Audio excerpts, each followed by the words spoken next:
여호수아 8장 1절에서 9절의 말씀입니다. 주님께서 여호수아에게 말씀하셨다. 두려워하지 말아라. 겁내지 말아라. 군인들을 다 동원하여 아이성으로 쳐올라가거라. 보아라, 내가 아이의 왕과 백성과 성읍과 땅을 다 내 손에 넘겨주었다. 너는 아이성과 그 왕에게도 여리고와 그 왕에게 한 것처럼 하고 오직 전리품과 가축은 너희가 가져라. 성 뒤쪽에 군인들을 매복시켜라. 여호수아가 군인들을 다 동원하여 아이 성으로 쳐올라갔다. 여호수아는 용사 3만 명을 뽑아 밤을 틈타 보내면서 그들에게 명령을 내렸다. 너희들은 성 뒤로 가서 성에서 너무 멀지 않은 곳에 매복하고 모두들 공격할 준비를 갖추어라. 나와 함께 있는 모든 군인은 그 성으로 접근하겠다. 아이성 사람들이 우리와 싸우려고 나오면 우리는 지난번과 같이 되돌아서 도망칠 것이다. 그들은 우리를 뒤쫓고 우리는 그들을 성 밖으로 이끌어낼 것이다. 그들은 도망하는 우리를 보고서 자기들끼리 지난번과 같이 우리 앞에서 도망한다고 말할 것이다. 우리가 그들 앞에서 도망하거든 너희는 매복하고 있던 곳에서 일어나서 그 성을 점령하여라. 주 너희의 하나님이 그 성을 너희의 손에 넘겨주실 것이다. 성을 점령하거든 주님께서 하신 말씀을 따라서 그 성을 불태워라. 너희가 너희에게 내린 명령이니 명심 함께 있습니다.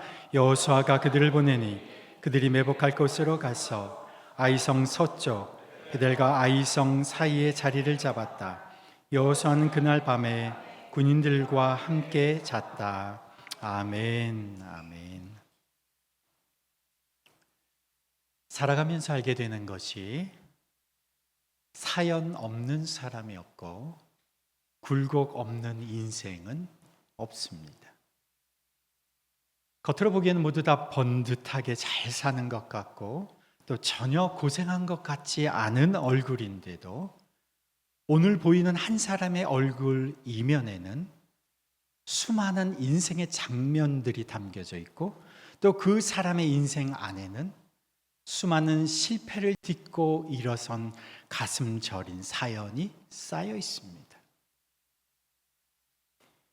여러분, 오프라 윈프리라고 하는 분을 아실 겁니다.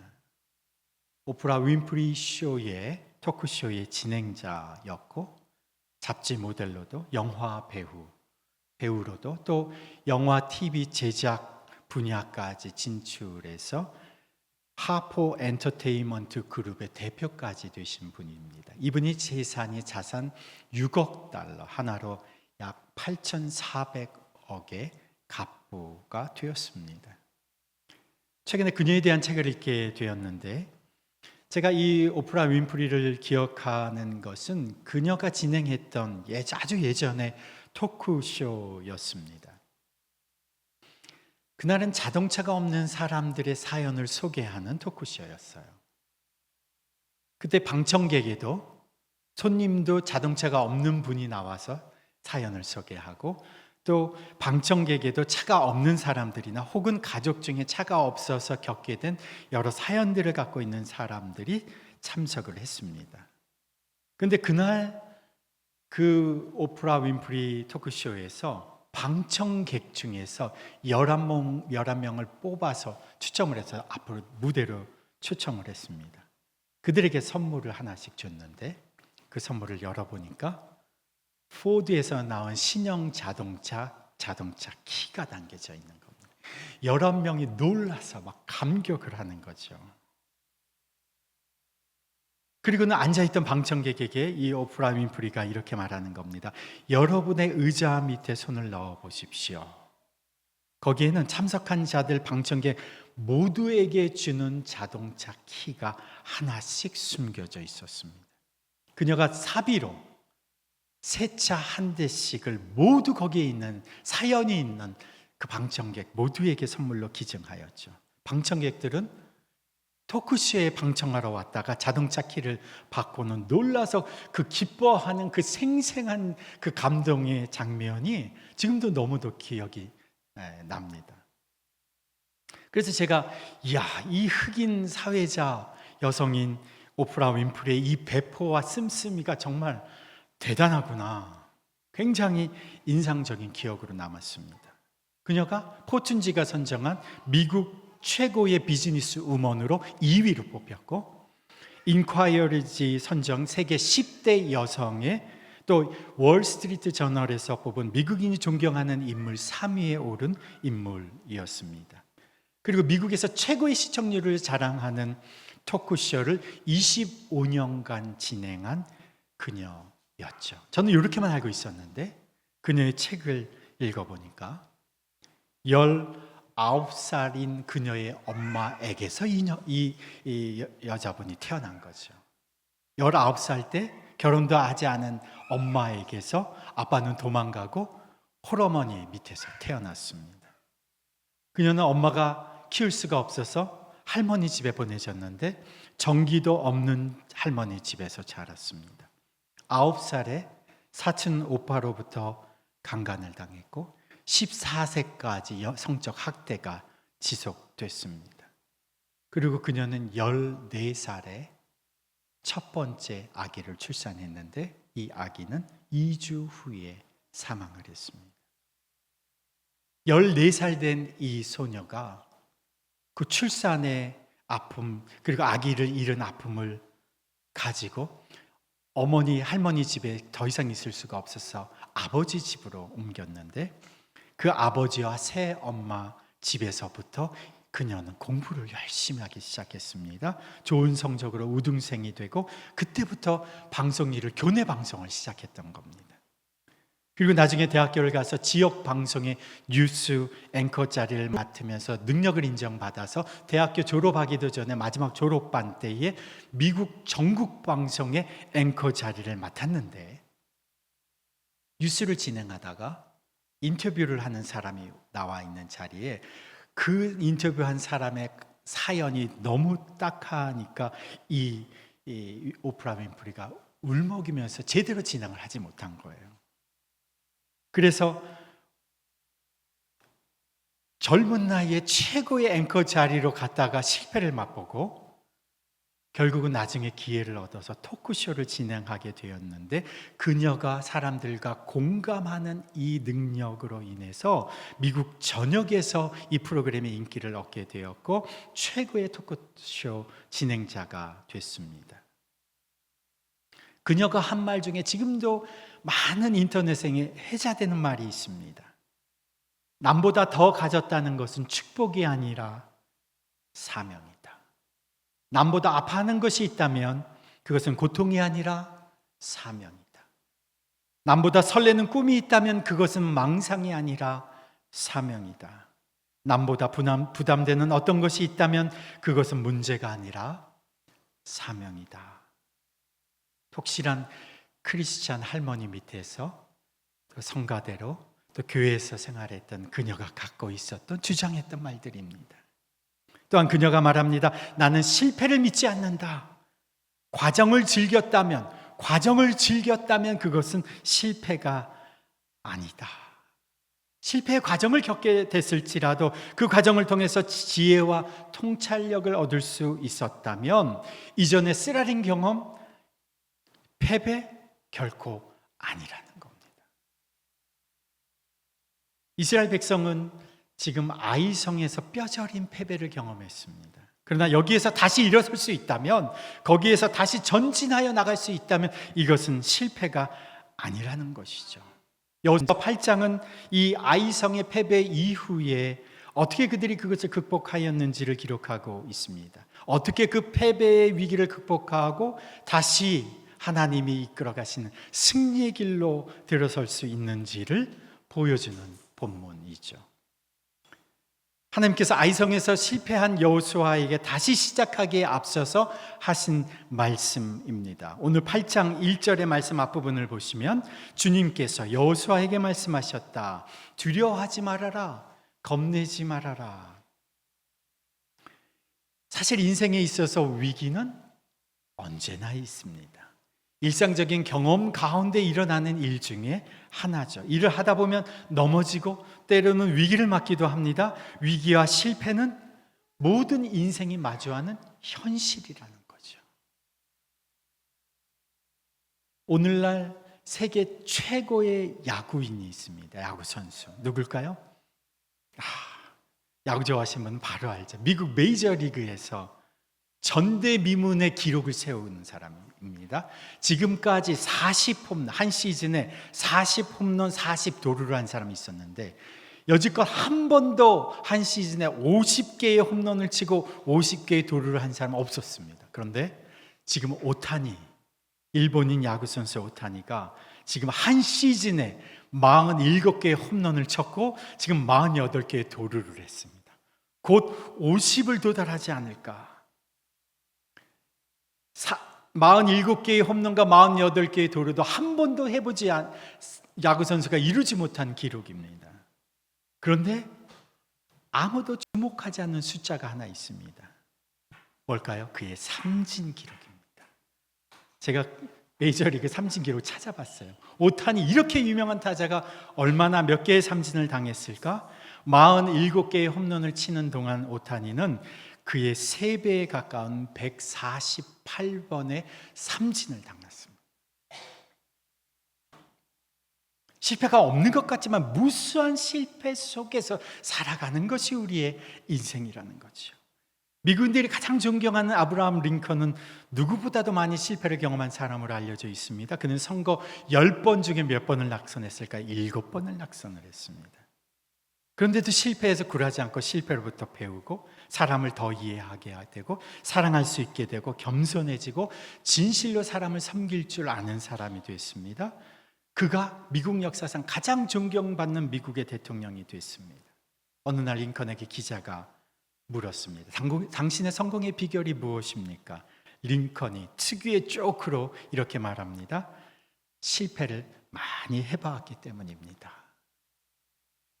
오늘 우리가 실패했다고 두려워하거나 놀라지 말아라. 겁내지 말아라. 누가 하시는 말씀입니까? 하나님이 여호수아와 이스라엘 백성에게 하시는 말씀입니다.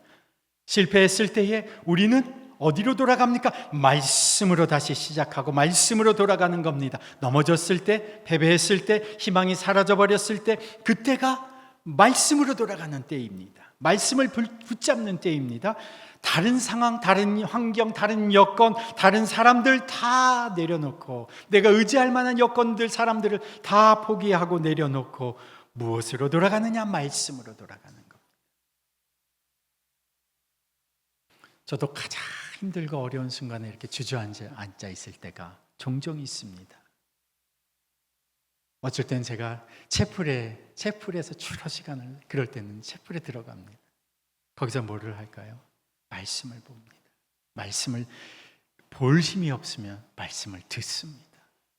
제가 영국에서 있을 때도 가장 힘들고 어려웠을 때 무엇을 붙잡을까요? 말씀을 붙잡는 겁니다.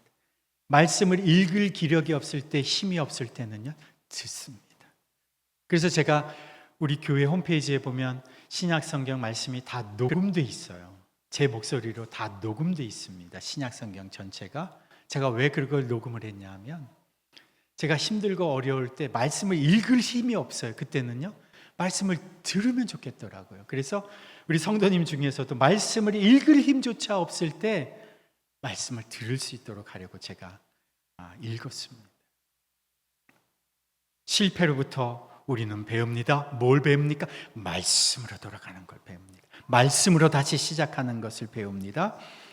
여호수아가 아이성에서 패배하고 제일 먼저 한 일이 무엇이었느냐? 오늘 말씀으로 돌아가는 그 전에 7장의 말씀을 보면 하나님께 엎드렸어요. 그것은 하나님 앞에서 자신을 돌아보는 행동입니다. 하나님 앞에서 자기 자신을 깊이 성찰하면서 실패의 요인이 무엇인가를 하나님께 물었습니다. 그랬더니 하나님이 가르쳐 주셨죠. 하만임을 가르쳐 주셨죠. 그것은 하만 한 사람이 아니라 공동체 의식의 결여를 가르쳐 주신 거죠. 여호수아는 이를 과감히 제거했습니다. 자기 개혁을 시도한 것입니다. 8장 3절에도 보면 여호수아는 군대를 다 동원해서 아이성으로 올라갑니다. 7장에서는 대수롭지 않게 3,000몇 명 올려보냈는데 그때와 비교해 보면 지금은 자만하지 않고 전군을 올려보내는 거죠. 7장 25절에서도 보면 공동체 패배의 주역 패배의 원인이었던 그 아간과 가족을 어떻게 하느냐? 과감히 다 처형시킵니다. 다시는 이런 일이 일어나지 않도록 일벌백계의 엄중한 처벌을 내린 것이죠. 이 처벌을 통해서 공동체 전체의 공동체 의식을 새롭게 한 것입니다. 똑같은 실패를 반복하는 사람은 어리석은 사람이죠. 실패로부터 배우는 겁니다. 실패를 분석하고 원인을 제거하고 실패를 반복하지 않아야 하는 거죠. 그래서 실패할 수는 있지만 우리가 실패자가 될 수는 없는 거죠. 실패는 없을 수는 없습니다. 그러나 우리는 실패자가 될 수는 없습니다. 이를 위해서는 나 자신을 주도적으로 개혁해야 되는 거죠. 개혁해야 되는 거예요. 그래서 여호수아와 이스라엘 백성이 자기 자신을 돌아보는 거예요. 자기 자신을 개혁하는 거죠. 자기 자신을 주도적으로 개혁하는 실천 방법에서 가장 좋은 것은요, 자신의 삶의 원칙을 이렇게 기록해 보는 겁니다. 적어 보는 겁니다. 우리 교회 지금 주보에 보면 우리 교회의 사명 선언문이 기록되어 있지 않습니까? 여러분의 인생의 사명 선언서를 한번 작성해 보십시오. 내 인생에 가장 중요한 것이 무엇인가 이렇게 적어 보는 거죠. 난 무엇을 위해 살아가고 있는가를 적어 보는 거죠. 제가 아는 한 분이 이 자기 사명 선언서를 썼습니다. 자기가 가장 중요하게 생각하는 것을 썼어요. 이분이 몇 가지를 썼냐면 10가지를 썼어요. 10가지. 한번 뭐라고 썼는지 한번 들어보십시오. 첫 번째, 먼저 가정에서 성공하라. 두 번째, 정직을 결코 타협의 대상으로 삼지 마라. 세 번째, 중독성이 있고 건강에 해로운 습관은 멀리해라. 네 번째, 전문성 있는 일을 2, 3년에 하나 정도 개발해라. 다섯 번째, 인간관계에서 다른 사람들의 성공을 위해 노력하라. 여섯 번째, 말하기보다는 다른 사람들의 말을 경청하라. 일곱 번째, 어떤 경우에도 여유와 유머를 잃지 말라. 여덟 번째, 돈의 노예가 되지 않기 위해 11조 이상을 헌금하라. 아홉 번째, 실수를 두려워하지 말고 신앙적으로 해석하라. 열 번째, 무엇보다 예배의 성공자가 되라. 여러분도 한번 써보십시오. 오늘 집에 돌아가셔서 이제 추석 연휴 또 쉬는 시간들이 좀 있으실 테니까 한번 적어보십시오. 오프라 윈프리도 10가지를 적었어요. 10가지. 저도 제가 적어놓은 사명선언서가 있어요. 저는 4가지를 적었습니다. 4가지, 4문장을 적어놓고 그 중간에 저의 결심을 적어놨어요. 이렇게. 실패를 통해서 우리는 말씀으로 돌아가는 겁니다. 실패를 통해서 우리는 자기 개혁을 시작하는 겁니다.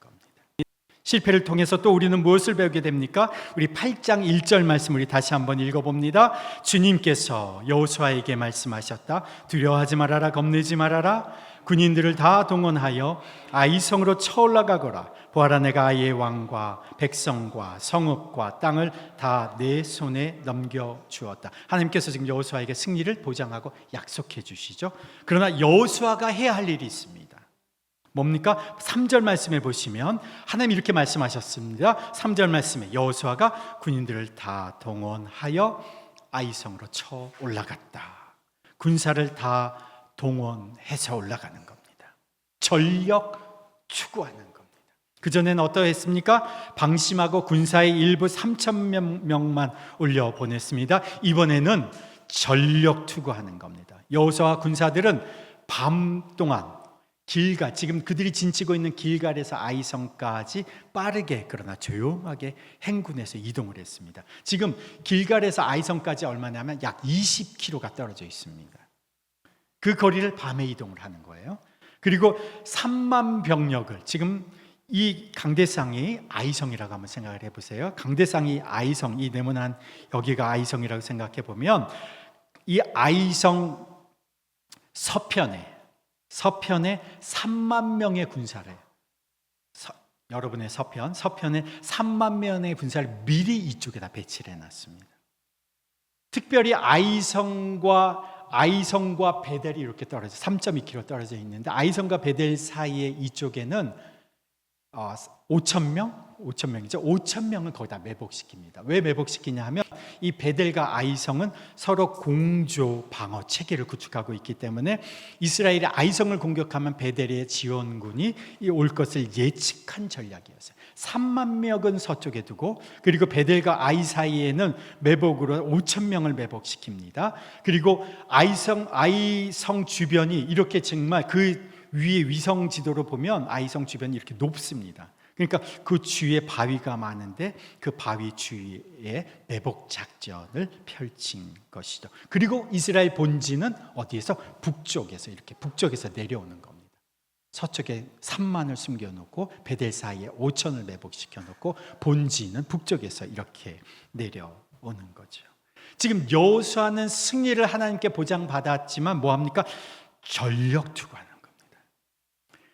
은혜는 우리가 하나님으로부터 거저 받는 것이지만 승리는 준비한 것만큼 얻는 겁니다. 실패를 통해서 이스라엘은 배웁니다. 이제 전력 투구를 하게 되는 거죠. 근데 오늘 본문을 보면 하나님이 그들에게 가르쳐 주신 승리의 전략은 여리고 성 때와는 다르다는 것을 알 수가 있습니다. 여리고 성 때는 하나님께서 성을 무너뜨리기 위해서 어떻게 하셨습니까? 성 주위를 뱅뱅 돌게 하셨잖아요. 그런데 아이성에는 다르죠? 어떻게 합니까? 아이성 뒤쪽에, 성 뒤쪽에 군인들을 매복시켜라. 2절을 보시면 2절 한번 다시 보십시다. 2절, 너는 아이성과 그 왕에게도 여리고와 그 왕에게 한 것처럼 하고, 이것은 똑같은, 여기까지는 똑같아요. 뭐가 똑같습니까? 여리고 성에 들어가서 그 왕과 사람들을, 백성들을 전멸시킨 것, 그건 똑같이 하라는 겁니다. 그런데 도는 것이 아니라 어떻게 해요? 작전이 성 뒤쪽의 군인들을 매복시켜라. 작전과 전략이 다릅니다. 그 다음에 전투 이후에 어떻게 하는지도 다르죠. 여리고 성에서는 모든 물건을 다 불태워서 하나님께 제물로 드려라 이렇게 했는데, 여기서는 전리품과 가축은 가져라 이렇게 하십니다. 그러면 아간이 전리품을 숨겨놨잖아요. 숨길 필요가 없었던 거예요. 사실은 하나님이 지금 아이성에서는 전리품을 갖도록 하셨다는 거죠. 한번 생각해 보십시오. 지난번에 하나님께서 나를 인도해 주셨음이 있었으니 나는 그대로 오늘 이것을 행하면 된다. 이게 패배하는 길입니다. 지난번에 하나님이 한 인도하심이 있었어도 그때에 머물러서는 오늘 승리할 수가 없습니다. 오늘의 승리를 위해서는 오늘 하나님의 전략이 필요합니다. 어제의 승리의 전술이 오늘의 승리의 전술이 될 수는 없습니다. 오늘의 양식, 오늘의 축복, 오늘의 승리를 위해서는 오늘의 인도하심이 필요한 것입니다. 그래서 예수님이 우리에게 뭐라고 기도하라고 가르쳐 주셨습니까? 오늘 우리에게 필요한 양식을 주십시오. 이렇게 기도해라. 그래서 그리스도인의 삶의 특징은 오늘 하나님의 인도하심을 받아야 한다는 것입니다. 매일의 삶에서 하나님 성령의 인도하심을 받아야 하는 것이죠. 로마서 8장 14절에 무릇 하나님의 영으로 인도함을 받는 그들은 곧 하나님의 아들이라. 하나님의 영의 인도, 매일의 인도하심을 받아야 된다는 거죠. 성령의 능력을 힘입어야 우리는 날마다 승리할 수가 있는 겁니다. 하나님의 인도하심을 받는다, 성령의 능력을 힘입는다. 구체적으로는 무엇입니까? 이것은 한마디로 기도하는 겁니다.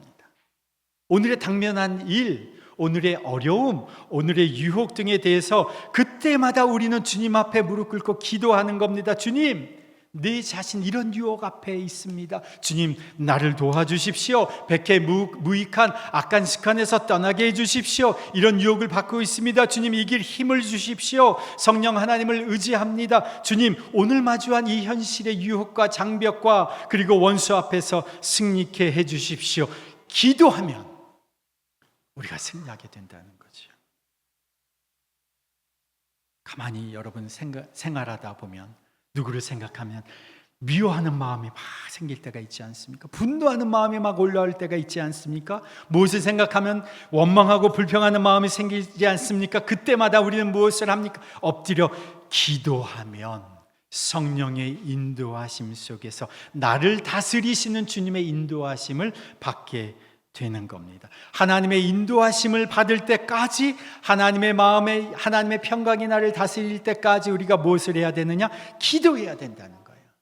이 평강이 없이 살아가면 하나님이 믿는 자녀로 살아가는 것 같지만 매일 사탄의 전략에 말려서 패배할 수밖에 없는 인생을 살아가게 되는 거죠.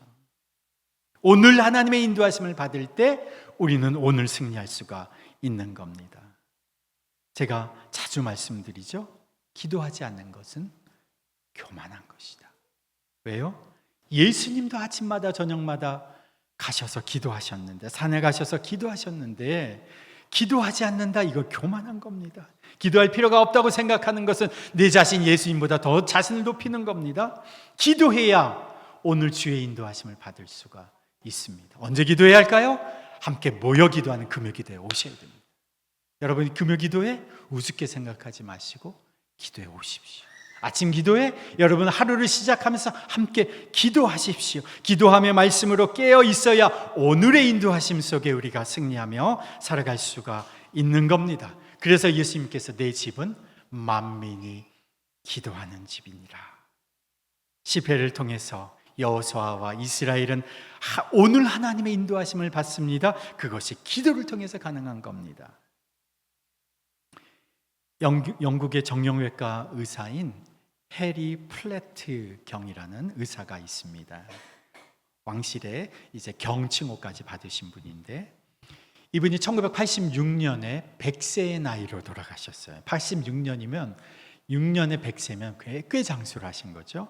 그런데 그는 현대 정형외과 수술의 창시자셨고, 영국 정형학회 왕실학회의 설립자면서 회장이셨고, 국제외과학회 회장직을 지내신 분입니다. 의사시죠.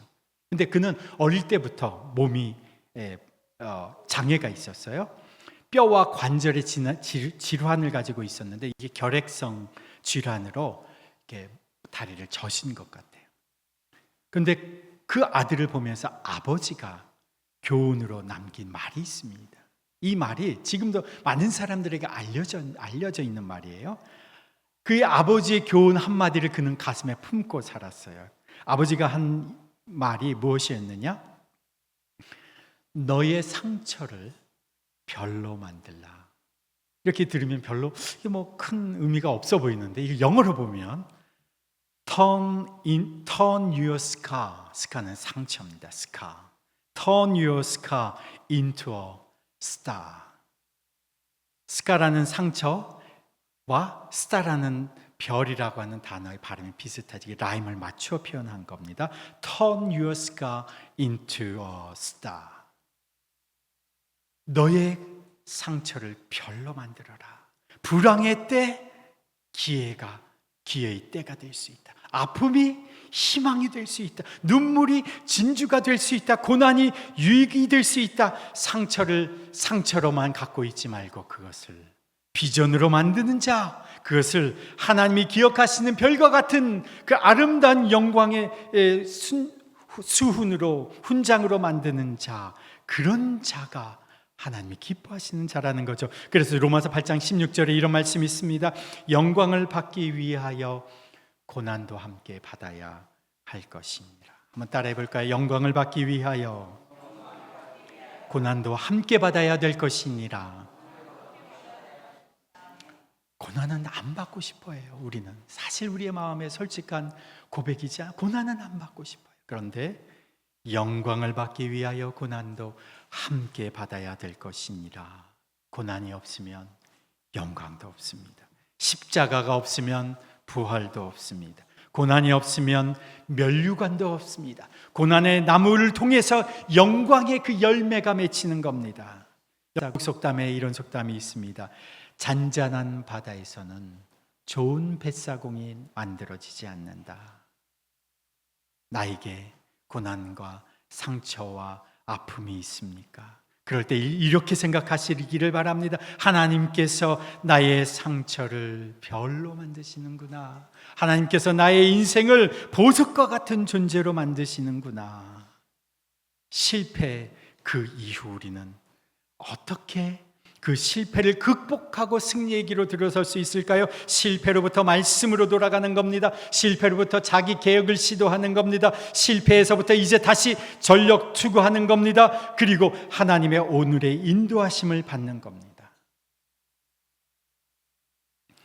위치만 니의 글 중에 이런 글이 있습니다.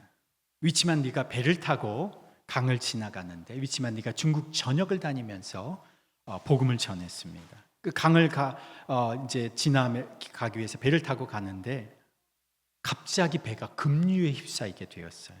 근데 이 배가 막 흘러가는 그 방향을 보니까 저 밑에 거대한 암초가 다가오고 있는 겁니다. 이 배가 그 암초에 부딪혀서 이제 산산조각이 날 위기에 처해 있습니다. 배를 컨트롤하지 못하고 배가 막 밀려가는데 그가 급박하게 기도를 했습니다. 주님, 저 바위 막 그러는데 순간적으로 이 배가 암초를 넘어가 버린 거예요.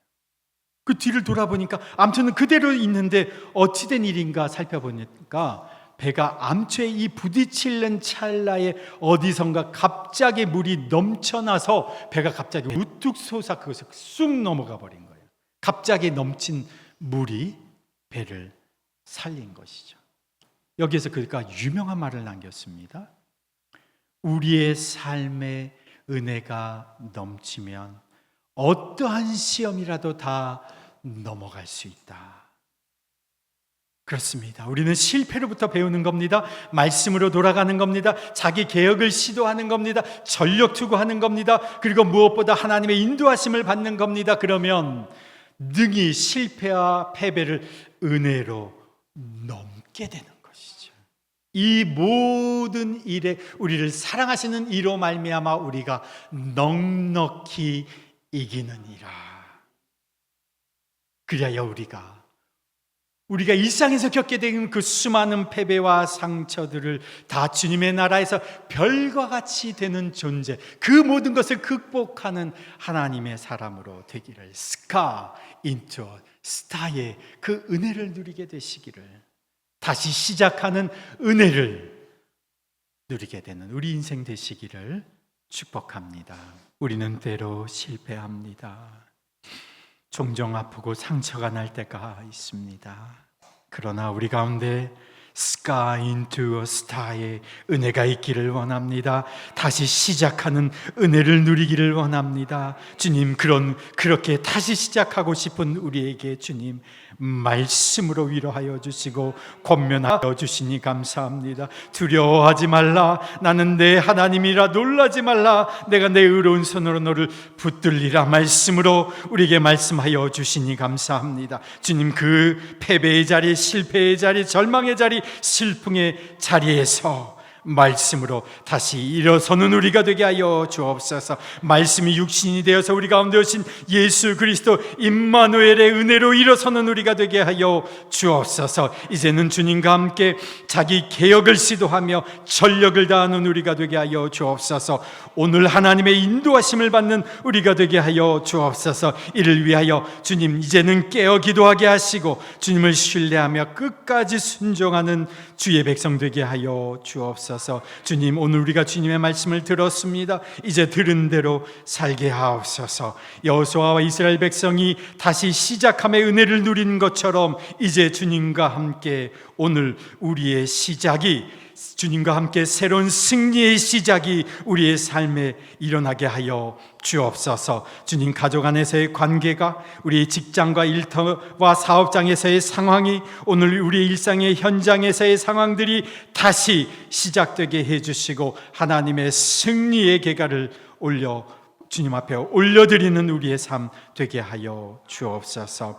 이제는 우리 주 예수 그리스도의 은혜와 하나님 아버지의 무한하신 사랑과 성령님의 교통하심과 역사하심이 실패와 패배에도 불구하고 다시 시작해 하시는 하나님의 은혜를 깨닫고 이제 승리자로 살아가기로 결단하며 세상으로 나아가는 주님의 백성들 위해, 그 가정과 자녀들 위해, 일터 위에, 그리고 더비교회 공동체 위에 이제부터 영원토록 함께 하시기를 간절히 축원하옵나이다. 아멘.